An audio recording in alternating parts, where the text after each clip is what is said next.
wabarakatuh. Hai teman-teman semua. Perkenalkan, nama saya Dedek Bulan Zaki. Saya Vigi Dianur Aini. Kami dari kelas M, Program Studi Pendidikan Guru Madrasah Ibtidaiyah, semester 3, Fakultas Tarbiyah dan Keguruan, Universitas Islam Negeri Raden Intan Lampung. Perkenalkan, kami dari kelompok 5. Di sini kami akan membahas mengenai haid dan nifas. Pembuatan Video ini dibuat untuk memenuhi tugas mata kuliah Fikih MI dengan dosen pengampu Ibu Dia Rizky Nur Khalifah MPD. Baik, di sini saya akan menjelaskan tentang pengertian haid. Haid menurut Lughaut atau bahasa artinya itu mengalir. Sedangkan haid menurut terminologi syar'i adalah darah yang keluar dari kemaluan wanita yang sudah mencapai usia 9 tahun Hijriah, kurang sedikit. Tidak karena sakit atau sebab melahirkan. Darah haid merupakan kodrat yang dialami oleh mayoritas kaum wanita. Umumnya keluar setiap bulan sampai pada usia tertentu, pada masa menopause, di mana pada umumnya pada usia tersebut kaum wanita sudah tidak mengalami haid lagi. Namun tidak ada dalil yang memastikan pada usia berapa kaum wanita mengalami masa menopause tersebut. Baik, di sini saya akan menjelaskan tentang batasan darah haid dan batasan suci haid. Batasan darah haid, batas minimal atau paling sedikitnya haid adalah 24 jam, baik terus-menerus atau sehari semalam atau terputus-putus dalam waktu 15 hari 15 malam. Jika masa keluarnya darah tidak mencapai 24 jam, maka hukumnya adalah istihadah, bukan darah haid.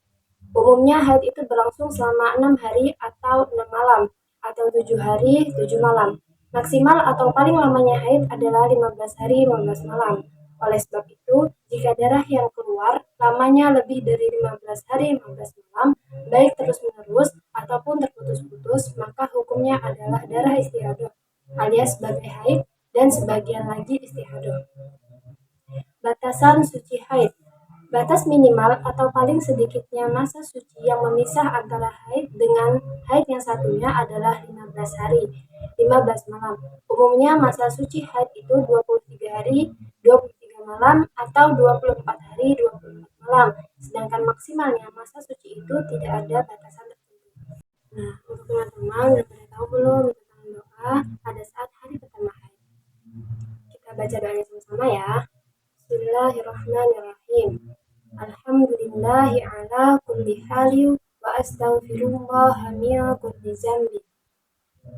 Yang artinya, segala puji bagi Allah atas segala perkara, dan ya Allah, aku memohon ampunan kepadamu dari segala dosa-dosaku. Jadi ada beberapa macam-macam darah haid. Yang pertama itu merah kehitaman.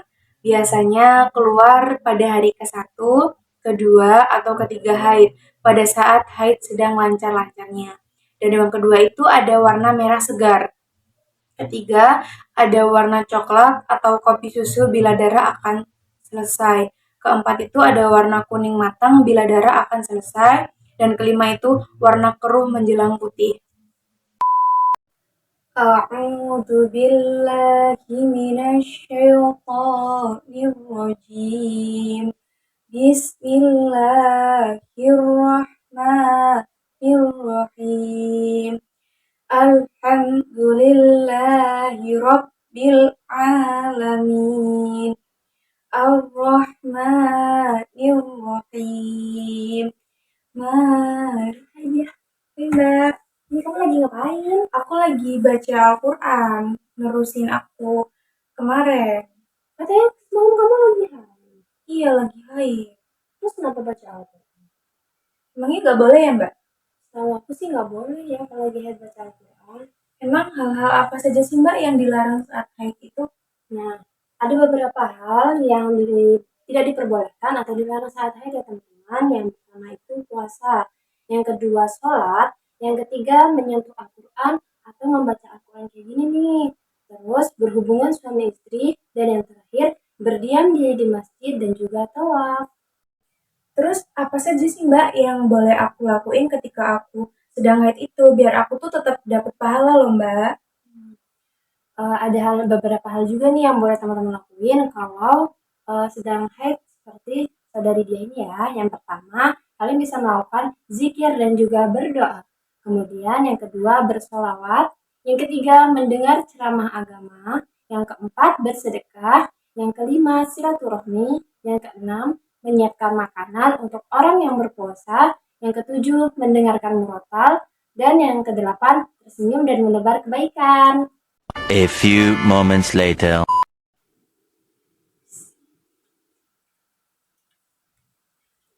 Lagi ngapain nih? Lagi baca buku nih, Mbak.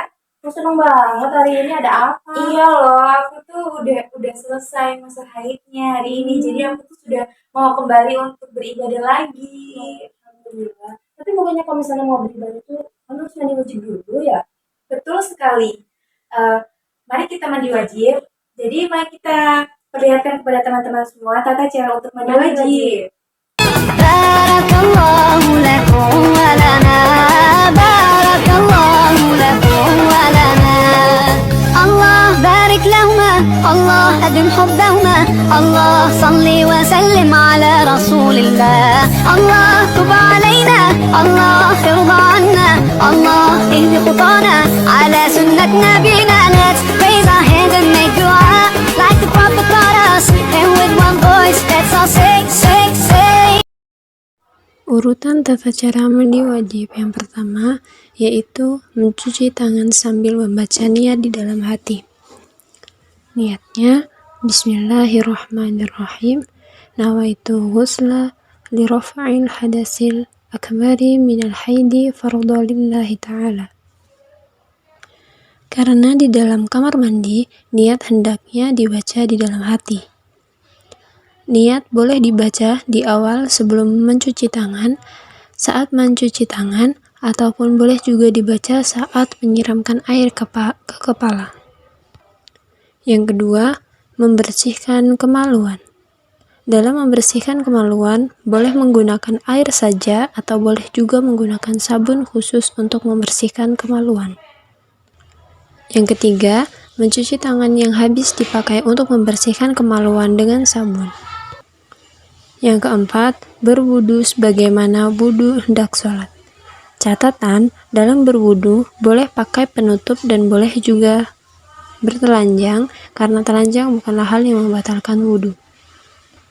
1. Mencuci tangan 3 kali. 2. Berkumur-kumur 3 kali. 3. Menghirup dan mengeluarkan air dari hidung 3 kali. 4. Membasuh muka 3 kali sambil membaca niat wudhu di dalam hati. Niat berwudhu, Bismillahirrahmanirrahim. Nawaitul wudu'a li raf'il hadasil asghari fardhu lillahi ta'ala. Yang kelima, membasuh tangan sampai siku 3 kali. 6. Mengusap sebagian kepala 3 kali. 7. Mengusap telinga 3 kali. 8. Membasuh kaki sampai mata kaki 3 kali. Dalam membasuh kaki saat wudhu boleh dilakukan sekaligus atau dilakukan di akhir mandi nanti. Yang selanjutnya, mulai membasahi kepala. Dalam hal ini, disunahkan menyela-nyela kepala agar seluruh rambut dan kulit kepala basah oleh air. Kemudian, membasuh bagian tubuh dan disunahkan untuk mendahulukan bagian kanan bagi anggota tubuh yang terdiri dari 2 bagian. Hendaknya air diratakan ke seluruh tubuh termasuk di bawah lipatan-lipatan tubuh jika ada. Apabila air sudah merata, berarti rangkaian mandi wajib sudah selesai dan setelahnya kita boleh memakai sabun, sampo, maupun menggosok gigi. Namun, apabila kita tidak memakai sabun, sampo, dan menggosok gigi juga tidak masalah. Catatan, bila saat meratakan air ke seluruh tubuh tadi, tanpa sengaja tangan menyentuh kemaluan, maka bisa berwudu lagi di akhir mandi jika setelah mandi mau langsung sholat. Demikian rangkaian mandi wajib setelah haid, semoga bermanfaat. Oke teman-teman semua, untuk materi pembahasan yang kedua, kita akan membahas tentang pengertian nifas. Nifas adalah darah yang keluar dari rahim wanita setelah seorang wanita itu melahirkan. Darah ini tentu saja paling mudah untuk dikenali, karena penyebabnya sudah pasti, yaitu karena adanya proses persalinan.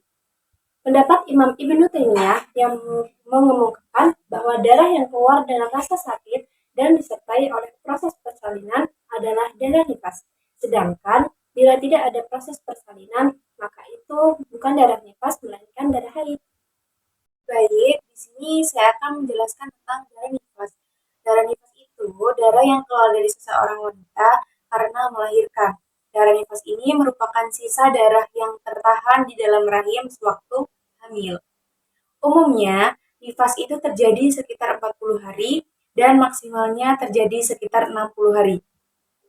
Sama halnya dengan haid, seorang perempuan yang sedang nifas maka haram baginya seperti melakukan sholat dan bersenggama, serta melakukan kegiatan ibadah lainnya yang mengharuskan suci dari hadas besar. Dan jika nifas sudah selesai atau sudah usai, diwajibkan untuk mandi besar. بارك الله لكم ولنا بارك الله لكم ولنا الله بارك لهما الله أدم حبهما الله صل وسلم على رسول الله الله تب علينا الله ارضى عنا الله اهد خطانا على سنة نبينا. Let's raise our hands and make dua like the prophet taught us, and with one voice let's all say. Untuk tata cara mandi setelah nifas sama dengan tata cara mandi setelah haid ya teman-teman. Berbedanya hanya di niat saja. Niat mandi wajib setelah nifas. Bismillahirrahmanirrahim. Nawaitu ghusla liraf'il hadasil akbari minan nifasi fardholillahi ta'ala. Untuk urutan tata cara mandi selanjutnya masih sama ya teman-teman dengan urutan tata cara mandi setelah haid. Teman-teman bisa lihat di slide sebelumnya. Baiklah teman-teman, itu tadi sedikit penjelasan mengenai haid dan nifas. Semoga apa yang kami sampaikan dapat bermanfaat bagi teman-teman yang melihat dan mendengar video ini, khususnya bagi pemateri. Kami dari kelompok 5 pamit undur diri. Apabila ada kesalahan, kami mohon maaf yang sebesar-besarnya, dan kepada Allah kami mohon ampun. Kami akhiri, wassalamualaikum warahmatullahi wabarakatuh.